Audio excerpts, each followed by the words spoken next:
Hello friends, आज हम कुछ नया याद करने जा रहे हैं, सुन समझने जा रहे हैं। वो है कुछ शब्द अर्थ, कुछ वर्ड्स मीनिंग, बट रिलेशनशिप्स के लिए जो हमारी रिश्तेदारी होती है उनके बारे में। क्योंकि काफ़ी लोग इंग्लिश सीखने पर तो फोकस करते हैं, लेकिन वो ये फोकस नहीं करते हैं कि अरे हाँ, मुझे कुछ और भी कुछ सीखना चाहिए। ये चीज़ मेरे, अगर मुझे इनके लिए कोई सेंटेंस बोलना है या फिर इस चीज़ का कुछ यूज़ करना है तो उसे क्या कहते हैं। सो जनरल लैंग्वेज में लोगों से वोकेबलरी बोल देते हैं। Vocabulary can be of many type, के शब्दार्थ जो होते हैं काफ़ी तरीके के होते हैं। उसमें एक ग्रुप आता है हमारा फैमिली का। सो फैमिली के बारे में तो हमें पता होना ही चाहिए कि अगर हमें अपने नाना जी के लिए कोई सेंटेंस बोलना है, दादाजी के लिए बोलना है, मामा जी के लिए, बुआ जी के लिए, सो उन्हें बोलते क्या है इंग्लिश में, पहले ये पता होना चाहिए, तभी उसके आगे हम कुछ सेंटेंस बना पाएंगे। इस वीडियो में हम वही कवर करने जा रहे हैं कि हमें किसको क्या कहना है, और फिर अकॉर्डिंगली आप सेंटेंस बना सकते हैं। इसमें हम फादर की फैमिली को प्लस मदर की फैमिली को, दोनों की फैमिलीज के लिए अलग अलग बोलेंगे और अलग अलग वर्ड्स का यूज होगा, वहां आप देखेंगे। और वही चीज हमें माइंड में रखनी है, याद रखना है। जैसे कि अगर दो वर्ड्स में यहाँ क्लियर करना चाहूंगा वीडियो को आगे बढ़ाने से पहले। अगर फादर की साइड कोई भी रिलेशन होता है, सो वहाँ हम पैटर्नल वर्ड लगा देते हैं। जहाँ पैटर्नल वर्ड आप देखेंगे, उसका मतलब है कि हम फादर की फैमिली से रिलेटेड रिलेशंस की बात कर रहे हैं। जब मदर की फैमिली की बात आ जाती है, सो वहाँ मैटरनल लगा देते हैं। मैटरनल जहाँ लगा हुआ दिखेगा, वहाँ मदर की फैमिली की बात हो रही है। आइए आगे बढ़ते हैं। जहाँ फादर के लिए हमें सबको पता ही होता है, इंग्लिश में फादर और पिताजी को फादर कहते हैं। फादर ऑफ फादर, पिताजी को क्या कहेंगे? पिताजी के पिताजी को हम वैसे सबको पता है ग्रैंडफादर बोलते हैं। बट पैटर्नल ग्रैंडफादर से एक स्पेसिफिक हो जाता है कि दादाजी की बात हो रही है। क्योंकि नाना जी की तरफ भी ग्रैंडफादर यूज होता है, करते हैं।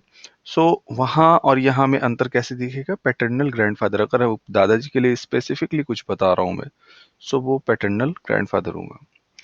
मदर ऑफ फादर, पिताजी की माता जी, जिन्हें हम दादी जी बोलते हैं, उनके लिए वर्ड यूज होता है paternal grand mother. Simple language में आप जैसे बोल रहे हैं, ग्रैंड मदर यूज कर सकते हैं कि जहाँ अंडरस्टूड हो कि हाँ, दादी जी की बात कर रहा है ये। लेकिन अगर कहीं कुछ ऐसा है कि कहीं ऐसी जगह है कि उसे नहीं पता आप किसके बारे में बोलने जा रहे हैं, वहाँ थोड़ा सा पैटर्नल ग्रैंड मदर यूज करेंगे, उसे क्लियर होगा कि हाँ, दादी जी की बात हो रही है। आगे बढ़ते हैं। ब्रदर ऑफ फादर, की पिताजी के जो भाई होते हैं उन्हें क्या कहते हैं? उन्हें हम पैटर्नल अंकल बोलेंगे। चाची जी, ताई जी वगैरह के लिए, वाइफ ऑफ फादर्स ब्रदर के लिए, जो उनकी बीवी हैं, मतलब कि चाचा ताऊ जी वगैरह के लिए, उनके लिए आंट यूज करते हैं। यहाँ भी कोई कंफ्यूजन नहीं होना है। यहाँ पैटर्नल आंट नहीं लगेगा, ये याद रखना है हमेशा कि आंट, ताऊ जी, चाचा जी वगैरह की वाइफ आंट ही रहेंगे, पैटर्नल नहीं लगाएंगे। पैटर्नल अंकल रहेंगे, जो फादर के ब्रदर हैं। आइए आगे बढ़ते हैं। यहाँ सिस्टर ऑफ फादर, पिताजी की बहन, जिन्हें हम बुआ जी कहते हैं, उन्हें कहते हैं इंग्लिश में पैटर्नल आंट। और उनके हस्बैंड को, जिन्हें फूफा जी बोलते हैं, बुआ जी के हस्बैंड को, उन्हें हम अंकल बोलेंगे, सिर्फ अंकल। आइए मदर की फैमिली की तरफ बढ़ते हैं। मदर की फैमिली में हम देखते हैं उनके पिताजी के लिए हम ऑब्वियसली ग्रैंडफादर यूज होगा, लेकिन उससे पहले अगर मैटरनल ग्रैंडफादर लगा हुआ है, सो क्लियर हो जाएगा कि नाना जी की बात हो रही है, मैटरनल ग्रैंडफादर। अगर मान लीजिए हम मैटरनल पैटर्नल को क्यों यूज कर रहे हैं? अगर मान लीजिए मैंने बोल दिया my grandfather is going to Delhi, इस सेंटेंस से आपको ये क्लियर नहीं होने वाला मेरे दादाजी जा रहे हैं दिल्ली या नाना जी जा रहे हैं।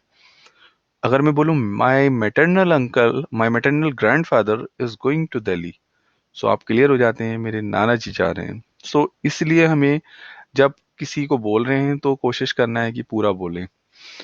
आगे बढ़ेंगे। मदर ऑफ मदर, जिन्हें हम नानी जी बोलते हैं, उनके लिए मैटरनल ग्रैंड मदर होगा इन सेम वे। मम्मी के भाई, brother of mother, maternal uncle कहलाएंगे। उनकी वाइफ, आंट। मम्मी की सिस्टर, मैटरनल आंट कहलाएंगी। उनके हस्बैंड, मीन मौसी जी के हस्बैंड जो होंगे, वो सिर्फ अंकल कहलाएंगे। अब यहाँ एक चीज सेंटेंस लिखा हुआ है, सन और डॉटर ऑफ एनी अंकल और aunt, maternal paternal, would be my cousin. यहाँ क्या कहने की कोशिश करी गई है कि चाहे वो मेरे चाचा जी, मौसी जी, मामा जी, ताऊ जी, इनका किसी का भी बेटा या बेटी है, सो वो मेरा सीधा कजन ही हुआ।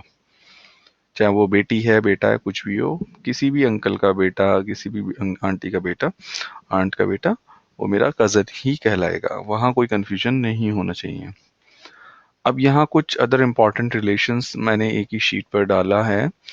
यहाँ क्या दिखाया गया है, सिस्टर्स हस्बैंड। जो मेरी सिस्टर हैं, उनके जो हस्बैंड हैं, वो मेरे क्या कहलाएंगे? उन्हें मैं वो मेरे ब्रदर इन लॉ कहलाएंगे। मेरे ब्रदर की वाइफ, जिन्हें हम भाभी बोलते हैं, उन्हें हम क्या कहेंगे? वो मेरी सिस्टर इन लॉ कहलाएंगी। और थर्ड है हस्बैंड्स ब्रदर। जैसे कि कोई लेडी है, उसके पति का भाई जो है, वो उसका, जो हिंदी में हम बोल देते हैं देवर होता है, उसे इंग्लिश में ब्रदर इन लॉ कहते हैं। हस्बैंड्स सिस्टर, पति की बहन जो है, जिसे नंद बोलते हैं, वो सिस्टर इन लॉ कहलाएंगी। वाइफ्स ब्रदर, मेरी वाइफ का ब्रदर जो है, उसे हम ब्रदर इन लॉ बोलेंगे। वाइफ सिस्टर, वाइफ की बहन के लिए सिस्टर इन लॉ। ये बहुत स्पेसिफिक वर्ड्स हैं और कंफ्यूजन यहाँ होना ही नहीं चाहिए, क्योंकि हिंदी में तो बहुत सारे अलग अलग वर्ड्स निकलेंगे इन सारे रिलेशंस के लिए। इंग्लिश में सीधा सा है, brother in law, sister in law. किसी का भी हस्बैंड ब्रदर है या सिस्टर है, सो वो in law, brother in law, sister in law, maximum ऐसा ही कहलाया जाता है। थोड़ा सा रिपीट करेंगे तो समझ में आ जाएगा। फिर आता है नीस। नीस क्या होता है? नीस होता है भांजी, भतीजी। डॉटर वंस ब्रदर और सिस्टर, किसी के भाई या बहन की बेटी। इसमें कोई प्रॉब्लम नहीं होना चाहिए। या ब्रदर इन लॉ या सिस्टर इन लॉ की बेटी, कि मेरा जैसे कि साला है या नंद है, या फिर कोई भी मेरा इस रिलेशन में इस तरह से ब्रदर सिस्टर वे में आ रहा है, या brother in law sister in law way में आ रहा है, उनकी बेटी मेरी नीस होगी। नेफ्यू। नेफ्यू जो होते हैं वंस ब्रदर और सिस्टर सन, किसी के भी भाई या बहन का बेटा, और ब्रदर इन लॉ और सिस्टर इन लॉ का बेटा, वो मेरा नेफ्यू कहलाएगा।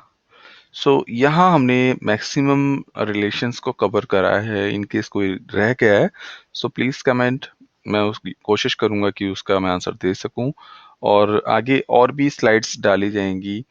सब्सक्राइब का बटन आप देख सकते हैं, प्लीज़ सब्सक्राइब कीजिए। और आगे वीडियोस देखने के लिए हम कुछ ऐसे ही इम्पोर्टेंट चीज़ों को डालते रहेंगे अलग अलग वीडियोस में, जो कहीं ना कहीं इंग्लिश बोलने में यूसेज बहुत ज़्यादा है उनका, और लोग इग्नोर कर देते हैं या फिर ध्यान नहीं देते हैं जल्दबाजी के चक्कर में, कि हाँ इंग्लिश सीख लेते हैं, सेंटेंस सीख लेते हैं, लेकिन ये इंपॉर्टेंट नहीं है उन्हें लगता है, लेकिन इंपॉर्टेंट है।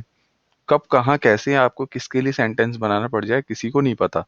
सो please focus on these and subscribe करना मत भूलिएगा। अगर पसंद आता है प्लीज़ लाइक कीजिए। Thank you, bye bye.